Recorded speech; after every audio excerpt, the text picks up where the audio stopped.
Il n'y a pas de bleu, il n'y a pas de blanc et il n'y a pas de rouge dans mon film.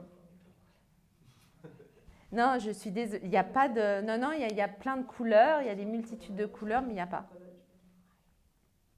Je ne suis pas nationaliste, surtout qu'elle est américaine.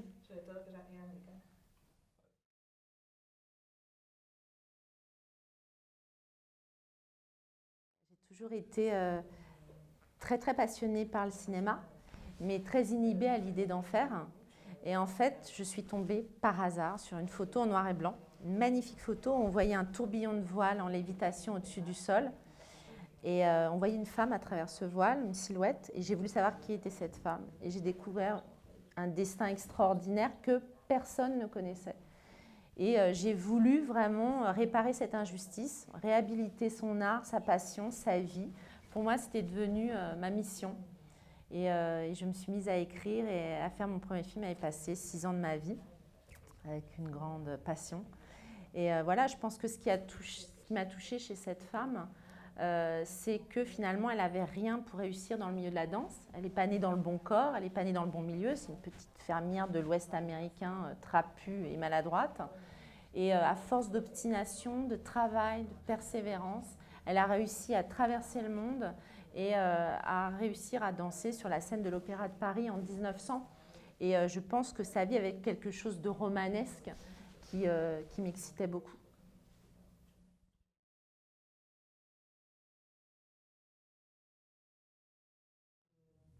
J'ai tout aimé. C'est sincère. Je pense qu'en plus, c'est une première fois. Tout était nouveau. Donc, j'ai adoré écrire. Je me suis perdue dans l'écriture pendant 3 ans parce que le plus dur pour cette femme, elle est tellement incroyable qu'il a fallu épurer. Donc, c'est quand même quelqu'un qui a rencontré Edison, les Curie, les astronomes Flammarion, Rodin. Et tout de suite, je me suis dit, je ne veux pas faire un biopic classique. Moi, ce qui m'intéressait, c'est de raconter l'énergie de cette danseuse comme une boxeuse. Je voulais raconter son combat. C'est ça qui m'intéressait. C'est l'intériorité de cette femme. Et c'est pour ça que aussi ça s'écrit. Et j'ai mis beaucoup de temps à l'écrire, d'autant plus que c'est un premier film. Donc, il faut convaincre.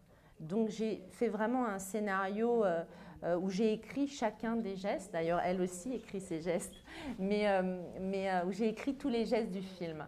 Et après, voilà, tout était un combat. Donc, évidemment que j'ai apprécié, puisque ce film, il a failli s'arrêter 2 fois. 2 fois, on a arrêté la préparation. Ça a duré 6 ans. Donc, à chaque fois, j'ai apprécié le moment où les choses se passaient. Donc, quand vous arrivez au tournage, je n'y croyais pas. Les premiers jours de tournage, je pleurais le matin en me disant, ça y est, tu le fais. Au bout de 5 ans, tu es là et tu arrives à filmer ce que tu as écrit depuis des années. Donc, tout est abordé d'une manière différente quand vous faites votre premier film. Donc, franchement, en plus, je crois que profondément, j'aime la difficulté. Je pense que la création vient de la contrainte. Donc, tout ce qui pouvait m'arriver de plus fou, finalement, j'ai pu l'affronter avec. Voilà.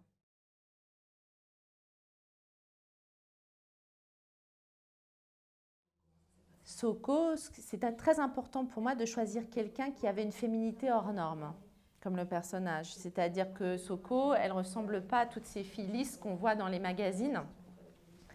Elle a une personnalité bien à elle. En plus d'être une très très bonne actrice, c'est une artiste puisqu'elle chante, elle performe. Donc je savais que quelque chose allait dialoguer avec Loïc Fuller de très personnel. Donc voilà. Puis surtout Soko, c'est quelqu'un qui triche pas, qui s'investit beaucoup, qui est très généreuse. Donc dans le film, elle n'a pas du tout été doublée. Elle est allée jusqu'au bout de la vérité du personnage et jusqu'au bout de la performance. C'est elle qui danse dans tous les plans. Donc, elle s'est entraînée pendant 2 mois, 8 heures par jour. Donc, elle est vraiment allée jusqu'au bout et j'avais besoin de ressentir ça pour le personnage de Loïc Fuller.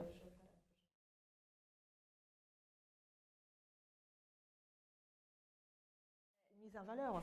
Vous imaginez en plus, dans l'idée que je voulais réhabiliter cette femme et la connaître au public, vous imaginez d'avoir grimpé les marches de Cannes, le symbole puissant, c'est-à-dire que l'œil Fuller est allé à Cannes.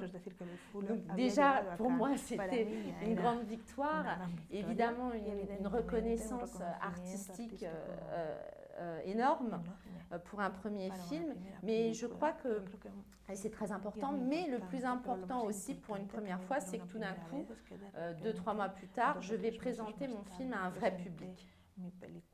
Et tout d'un coup, vous avez des gens qui viennent vous voir après votre film et qui disent « Merci, j'ai frissonné, j'ai été émue ».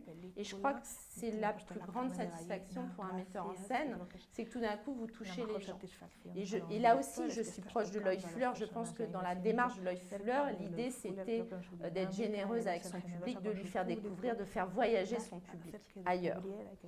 Donc oui, c'était très fort, très émouvant.